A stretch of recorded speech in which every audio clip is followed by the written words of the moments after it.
name is Victoria Calderoni. I'm the Executive Director of the Enid Symphony Orchestra. I'm joined today by Artistic Director Douglas Newell, and we're also joined by a very special guest, Jay Snyder, the cowboy poet, who will be featuring on our final Harvest Wine Series performance tomorrow night, Tuesday, August 26th at 7 p.m. So welcome to the show, Doug and Jay. We're glad to have you both here. Well, thank you. I'm proud to be here. Me too. All right. So kind of before we start and talking about the show tomorrow night, we, of course, would like to thank our presenting sponsor, Edward Jones, here in Enid, for their support. We literally can't do these performances without them, so we're very grateful for their support every year. So let's go ahead and kick off with Jay. Can you tell us a little bit about yourself, like where you're from and sort of your history here in Oklahoma? Yes, I can. I'm actually from Surreal, Oklahoma, which is a little town north and a little bit east of Lawton. I'm about 25 miles north. Mm-hmm. I went to school here, born and raised in southwest Oklahoma. Wow. Yeah. So, poetry. Why poetry? Where did this interest come in? Well, actually, the poetry, the cowboy poetry, which is what I do, right, came into play back in the early 90s. We started going to some ranch rodeos, and and at that time they were having some chuck wagon cook-offs and some things like that, related mostly to the ranch cowboy side of the deal.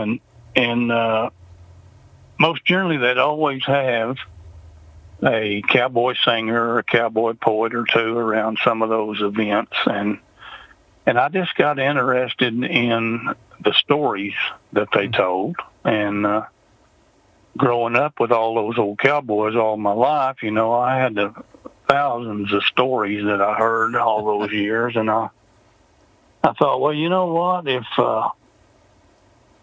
I'm going to try to do some poetry based on the stories that I had heard all my life and the traditions of the cowboy. And traditionally, cowboy poetry is rhymed and metered poetry, and so I try real hard to stay with the traditional side of the cowboy poetry, and so I just got interested. Didn't have a clue whether I could ever write a poem or not, but basically what I wanted to do was to keep the traditions and the stories of the cowboy alive. And whether I could write poetry or not, I had no idea, but I decided I was going to try to at least write the stories down. And from that, then the challenge for me was to try to put it in traditional cowboy poetry form and not jeopardize the story.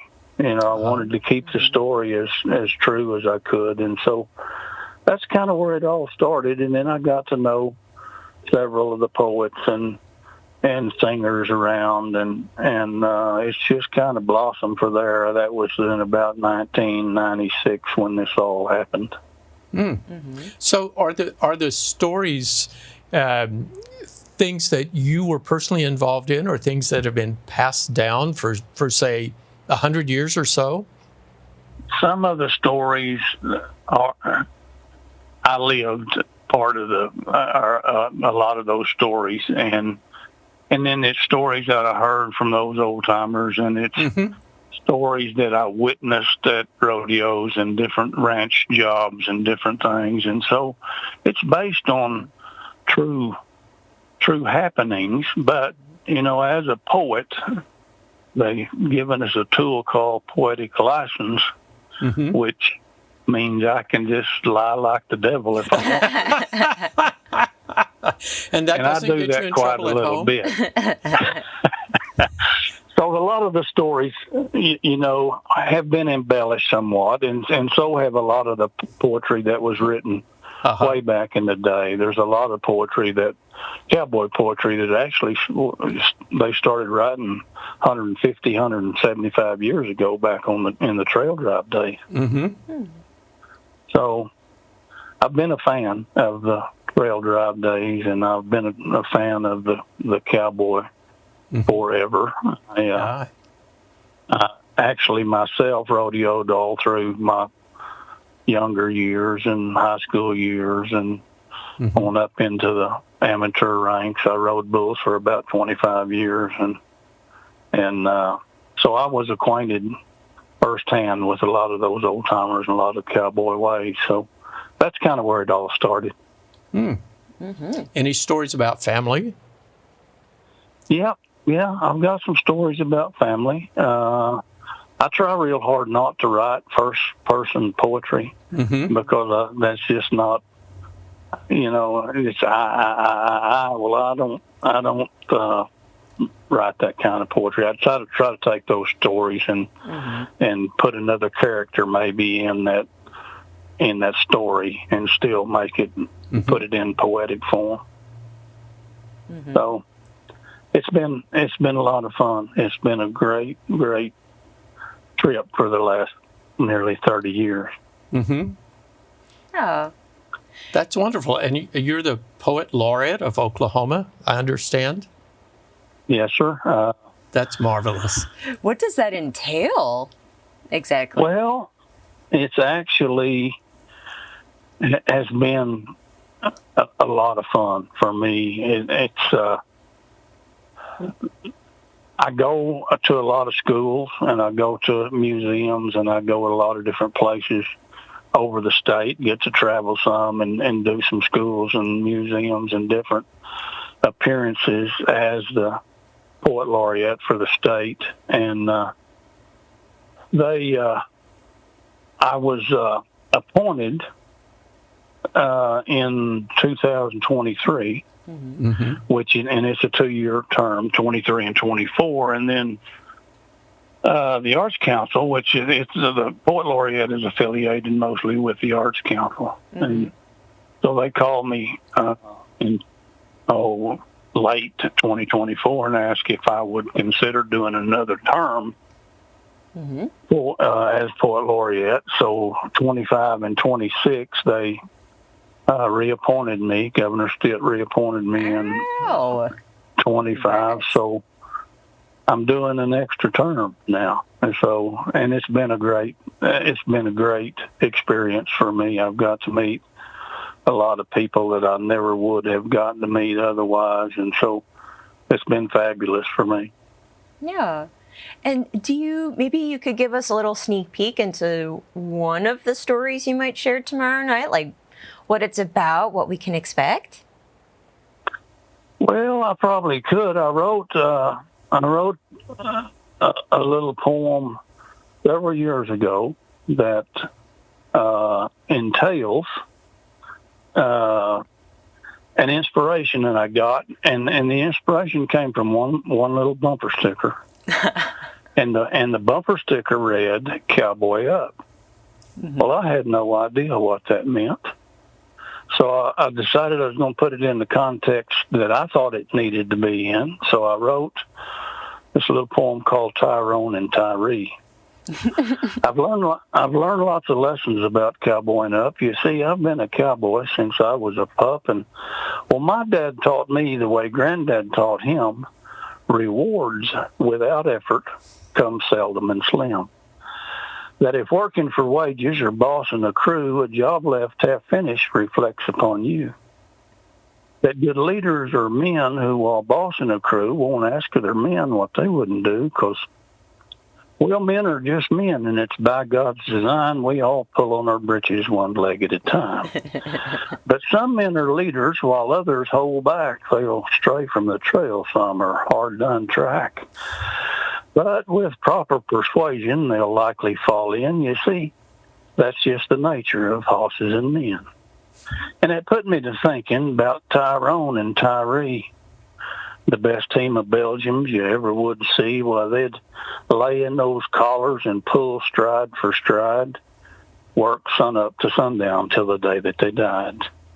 But Tyree would get balky, not pull like he should, so Tyrone would reach over and scold him right good.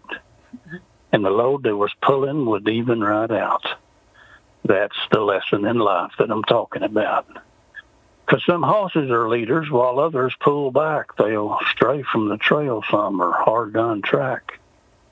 But with proper persuasion, they'll likely fall in. You see, that's just the nature of horses and men.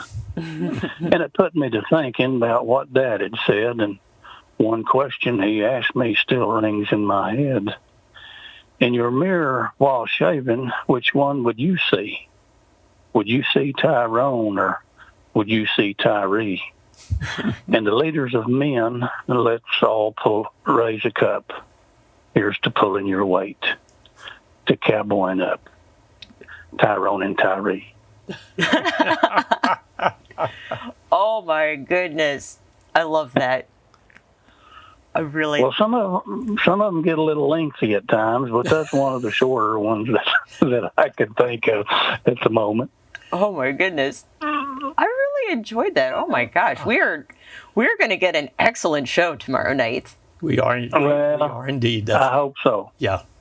Oh, we would. I hope so. I think it'll be a lot of fun. Now, I don't know that I can't play any kind of instrument, so I hope they don't ask me to play the piccolo or something tomorrow night. Well, now Tori plays the piccolo, but and the flute extremely well. But she is also a singer. She can sing country roads like nobody I've ever heard. Oh, wow. Jay, I sing it poorly. That's what he means. No. I sing it poorer than everybody. We have a lot of fun. You and I would fit right together then, because I sing very poorly myself. Well, maybe she could do a warm-up act for you, something like that. Oh, but anyway, There you go. boy, this is so exciting. It's something totally different on our Harvest Wine series, sponsored by Edward Jones. And Jay, I can't tell you how excited I am to I've heard you before, but to see you here in the Symphony Hall in Enid. Our audience, it's raining today. It may be raining tomorrow, but my goodness, coming out of the rain and be entertained. Well, you know what? I hope this continues to rain, because we really need it. Yeah, I'll take rain anytime we can get it. We do indeed. Yes. So. Yes. Well, I'm looking forward to it. I really am. This is going to be a fun night. Yeah. Well, thank you so much for joining us today, Jay. I think that's all of the time that we have for today, but really appreciate you telling us a little bit about yourself and a wonderful story that we can expect tomorrow night, among many other great stories and poetry. And for our audience today, tickets are still available for Jay Snyder, the Cowboy Poet, tomorrow night, August 26th at 7 p.m. at the Enid Symphony Center. Check out our website, enidsymphony.org, or give us a call at 580-237-9646. Tickets are first come, first serve. They're $20 general admission, and they all include a free glass of wine. So everything opens up at 6:30 p.m. And thank you both to Jay and Doug for joining me today, and thank you to our audience, and we hope to see you tomorrow night, August 26th, for Jay Snyder, the Cowboy Poet.